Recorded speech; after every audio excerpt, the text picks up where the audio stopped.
ও আমার কলিজার টুকরা ভাইয়েরা, মাথাটাকে নিচু করে জীবনের সব গুনার ফিরিস্তিগুলো একটা একটা করে স্বীকার করে আল্লাহরে বলেন, আল্লাহ আমি পাপী,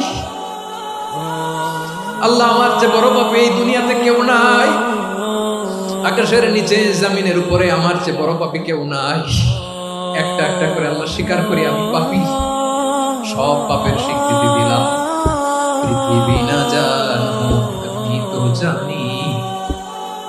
আমি কি পাপ করেছি, হায়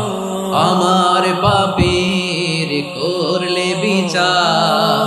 বাঁচা